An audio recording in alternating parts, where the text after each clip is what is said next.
Hi, it's Karina from Rage Breed, and I'm here with Danny from Rage Breed as well.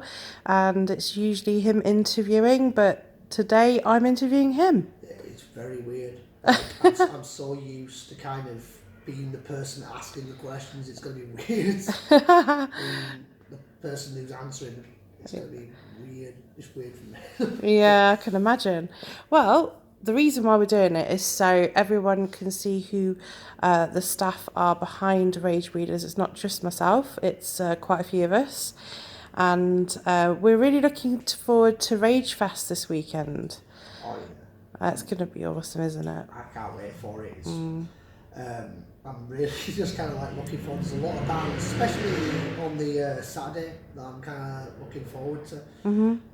Just because mainly that's the extreme metal day. That's Yeah. the one that I'm most sort of excited for. Yeah. Not to say that I'm not excited for Sunday as well. Yeah. But Well, that's your niche, isn't it, yeah, really? it's like Yeah. Forest of Stars as well, and one of my favourite bands. So Yeah.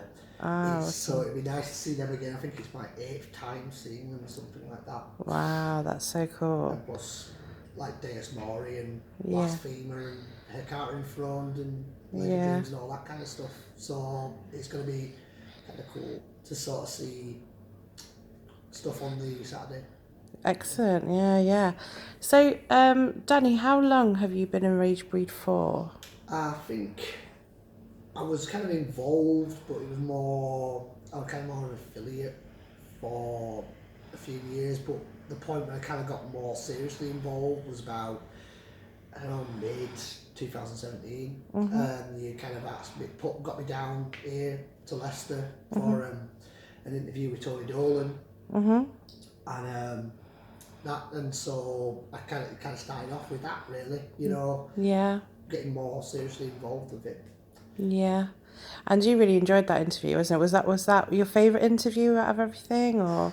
Probably, yeah. Like Yeah. the previous interview that I'd done before that, I basically took a break from doing interviews and reviews, to be quite honest, because there was a black metal band I interviewed, and they're a well-known black metal band, but the guy that I was basically interviewing was giving one-word answers. He clearly didn't want to be there. He was a bit of a prick, really, like with the interview, and then coming in and doing with Tony. He's one of these guys where you just sort of like sit there and just kind of go, here's a question, you can just sit back and have him talk for a while. He's such a great guy as well. Yeah, I agree. That makes it even nicer. He's a nice guy, but he's also such a great guy to interview. Yeah. Because he does stuff with, obviously, he's not just knowledgeable about the music, he's more the music business as well, and he'll talk about different aspects, and there's little bits that he'll go off on, and he's a really interesting guy to talk to, and obviously, like I say, a really nice guy.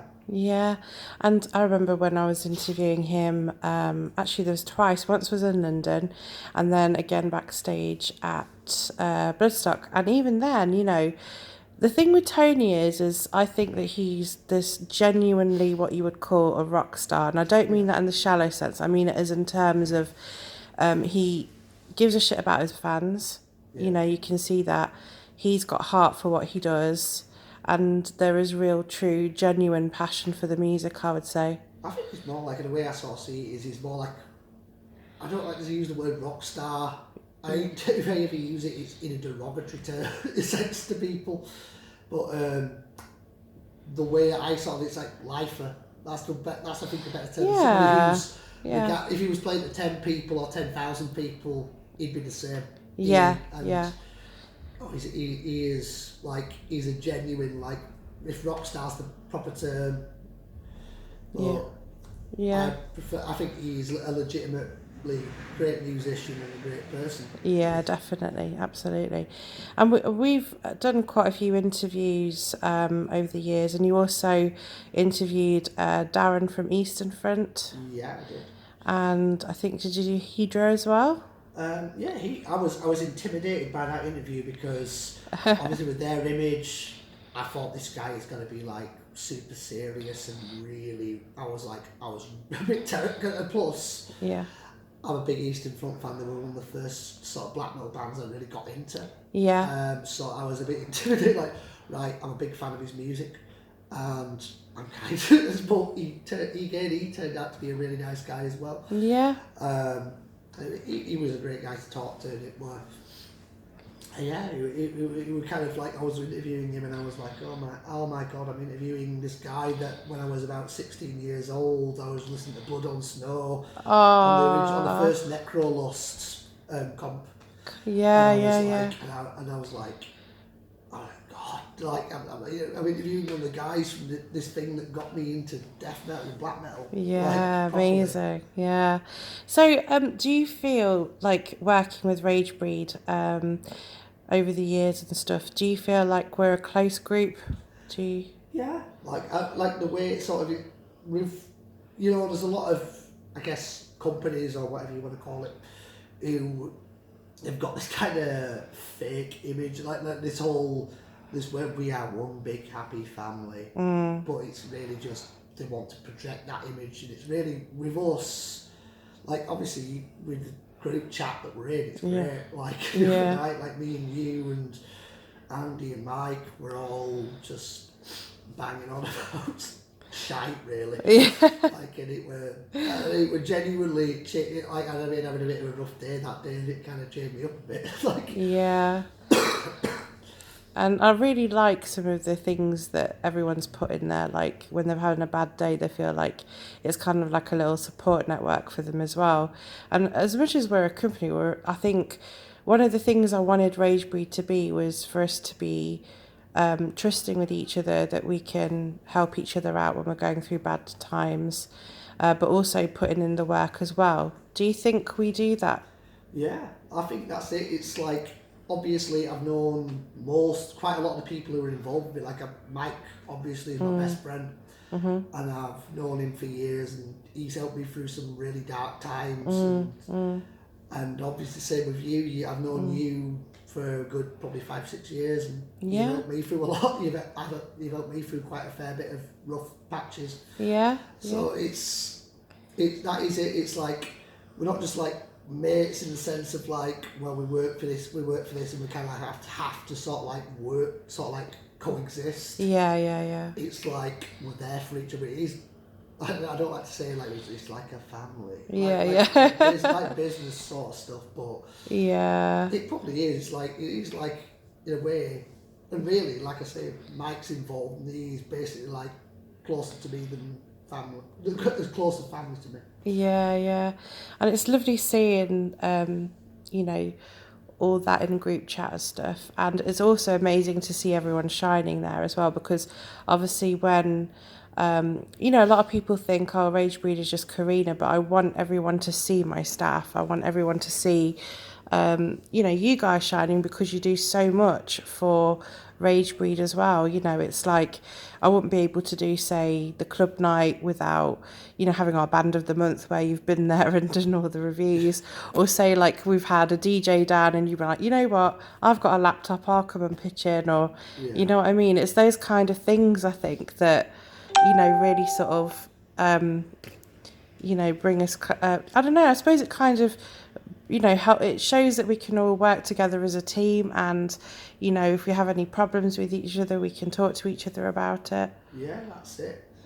Yeah. Like I say, obviously it helps that we've kind of sort of rage, but quite a lot of us have kind of like known each other already, and we're kind of like affiliated with each other anyway. We're kind of like mixing with each other to begin with. Yeah. It makes it a little bit easier, because it's not like just a bunch of strangers who've been sort of like cobbled together.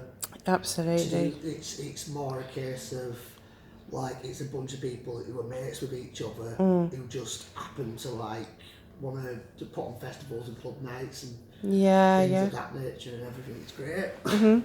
So out of all the things that you've done, so you know how we were talking about written reviews or video interviews, that kind of thing, what's your favourite channel in terms of reviews? When you say channel, you mean as in like would you prefer to do written stuff, or do you prefer to do video stuff? Or I like getting involved in written stuff, because that tends to be where I kind of come from, but I know realistically stuff like this where it's on the video, it's probably the kind of thing that more people are going to sort of like be involved with and like listen to and pay attention to. They're not going to want to read like I tend to write quite long reviews and everything, so it's like you want to read 1,000 words of some dickhead talking shite about like, you know, like some twat with a thesaurus talking a load of crap about oh, this is what I thought about this, or would you prefer it if it was some guy talking a load of shit? Yeah. You know, I think the thing is though, you do get, and I've noticed that you do get two types of people, and there's some that really do actually like, they do prefer magazines, but there's others that actually are so much more visual based. And I've noticed through doing promotions that a lot of people pay attention a lot to videos or like say photographs and things like that. And it's all part of the promo, but I'd like to think that people do like to read as well, possibly. I think it's really a mix. Like obviously I like to sort of like listen to interviews, like actual sort of recorded interviews. Yeah. But then obviously I've still got like back issues because it's of stuff like old copies of Terrorizer and great magazine. Metal Hammer back when it was all right. Yeah. And like Zero Tolerance. It's like it's nice to like pull them out every so often. Like I flick through and kind of go, I remember that album coming out. Like, oh, you look weird with hair. Like, you know, like, that kind of thing. Yeah. It's nice to sort of like get into that sort of like look at that kind of go back. It's almost like going back in time in a sense. Yeah. It's almost like going back to like I found one that was from I think it was a Terrorizer from properly years ago when I was like probably about in university, and I was like, oh my god, I remember, and they're talking about all these albums, and at the time I probably didn't pay attention to them. Like that is like now like a pivotal album to me, and it's like it's nice to kind of like look back on it and kind of go, this is what it was like at the time, this is what people thought of it at the time. It's like, it's great. I mean, you know, you mentioned earlier about Eastern Front with the Blood on Snow on a compilation. Yeah. And I had a really interesting debate on Facebook. I put a status up about compilations. And do you think that they are an effective tool to get people listening to new bands? Yeah, totally. Like that, the compilation in question that I was sort of talking about was Metal Hammer put out, it was something called Necrolust, and it was, they did a few editions, and I think the first edition was the best, and it had everything from like, it had like a mix of stuff like Cradle of Filth, Phonic, who were a really good sort of symphonic death metal band from Taiwan, Vader, I think they had a band that kind of like just disappeared. It's the only time I've heard of them. They were called oh my god, what they got? They did a song called Bullshit Acres, which it was like a really lo-fi, horrible sounding, sort of like Black and Doom sounding thing. It was great. Awesome. But basically, that was kind of like the nucleus for me. Kind of like, all right, here's all these really good bands. I'll find stuff that sounds like that. And I guess the thing is, most people just tend to chuck them in drawers or whatever, or they just chuck them. But really, like sometimes if you pay attention to those things, you never know how, like quite literally, that one CD that was just stuck in there, it completely changed my music taste. Before that, I was into more, I guess, sort of the likes of Machine Head, Lamb of God, not bashing those bands, but you kind of discovered new music, which is a little bit more underground. And that was it, and then you start to sort of read into more things, and that was the sort of thing. That compilation in particular was the one where I was like, fuck them. You know, it was like, it was like, this is the sort of stuff I want to hear. Yeah, absolutely. And you know, I will say that a lot of compilations that I used to listen to, like the Terrorizer ones, where I discovered Old Man's Child, I think I discovered Neurosis. Who else was there? There was Anal Nathrak.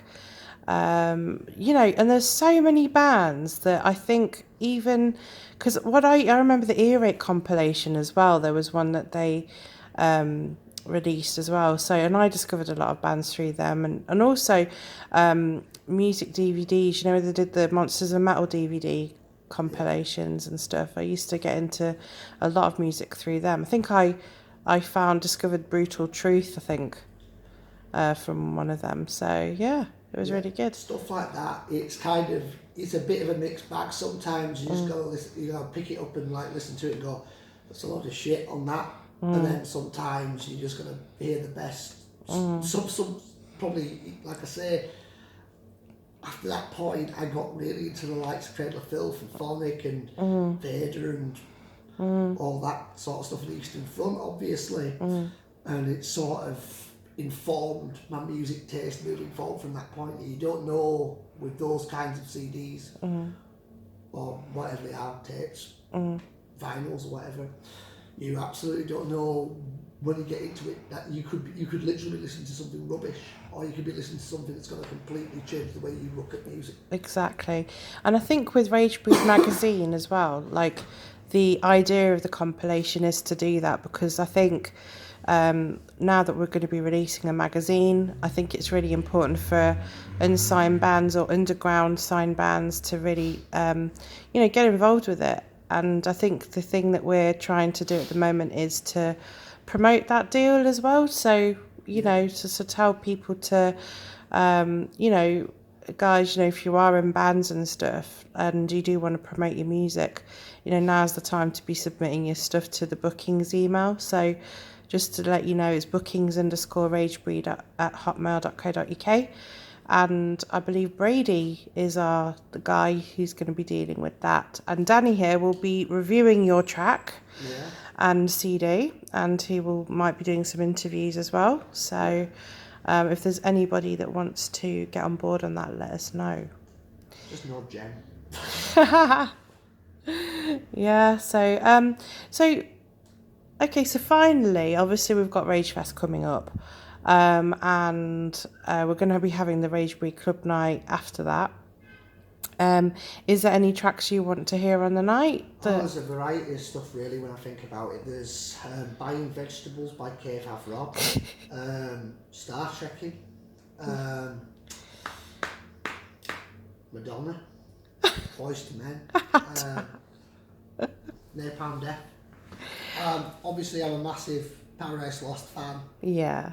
They're my absolute all-time favourite band, so I wouldn't mind hearing some of that kind of stuff. And obviously on the Riff Raff stage, that's more the alt rock kind of stuff. There's a lot of stuff on the Headbanger stage that's more my kind of music. Yeah. But really, the thing that I would really love would be like going on the Riff Raff stage and just I love Alice in Chains. Oh yeah, Alice in Chains is badass. Alice in Chains, a bit of not the free songs that everybody knows by Nirvana, but some of the more underground stuff. Yeah. And maybe Peter Gabriel.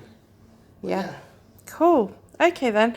Well, let's wrap that up then. So we'll hopefully see you at Rage Fest, guys. We will be there. Danny will be there doing his interviews, and come say hello.